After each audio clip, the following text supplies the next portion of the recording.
So there, my dad gave me this one for my birthday 2 years ago because he says I'm Wonder Woman. I can do everything. Oh, sweet.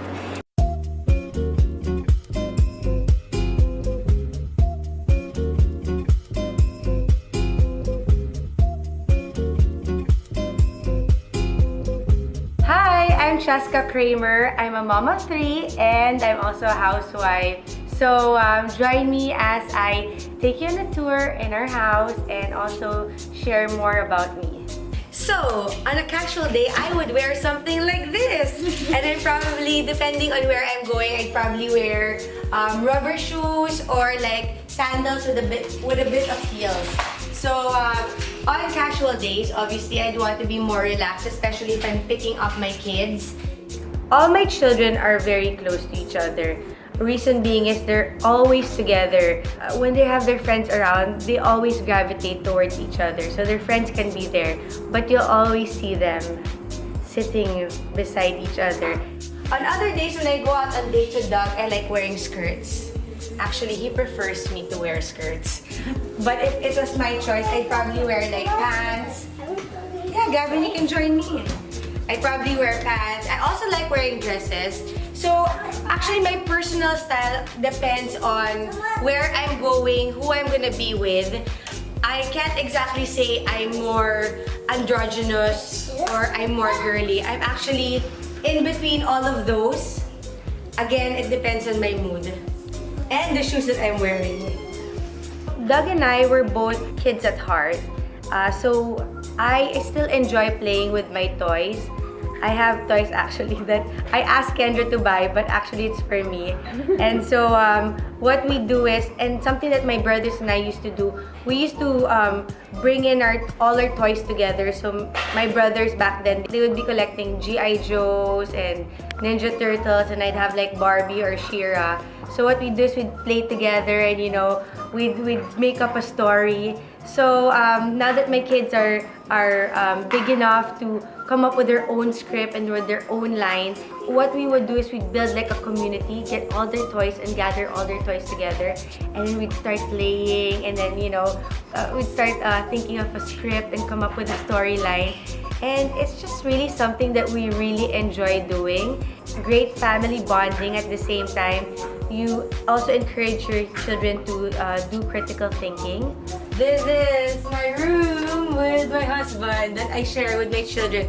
My children have their own rooms. But do they want to sleep in their own rooms or do they choose to sleep in their own rooms? Of course not, never. So this bedroom belongs to my children. You'll see a lot of their toys around. And then of course, we have all these letters from them. Kendra and Scarlett made this when I was in New Zealand. And then, do you see all these stars? Every time they do something good, they can shade it. So, and then at the end of finishing all the stars, we give them points. But whose idea is this? Not mine, Kendra's idea. Here are the books that I read for my kids.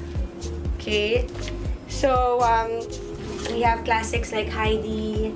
We have Little Women, Secret Garden somewhere there.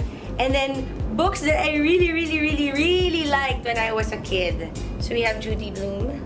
I don't know if you guys have ever read her books, but my personal favorite is Blubber. Very funny book. The other day, Kendra and Scarlett got a lot of gifts from this company. And then she started looking at what Scarlett had instead of what she had. They both had the same amount of toys, but then she liked what Scarlett had. So I told her, Kendra, don't count what you don't have. Instead, count what you have. Because once you learn that, you will be happy with what you have and you'll learn to be more appreciative. So I think it also applies to all of us, to us adults, that we shouldn't bother ourselves with what other people have. Instead, be grateful and thankful that we have what we have. So with that said, this one totally is something that I have to write more in, and then just remember that we are all blessed. Last year, I recently released my children's book. It was 2 years in the making. So So I wrote 6 books. All of these are very close to my heart because this is really talking about more than me just telling a story, but it's me sharing a part of how we teach our children and how we impart good values and healthy habits to them. I'm actually a very sentimental person, so I like to be reminded of, the things that truly matter, and that's your children, that's your family, and it's what you have.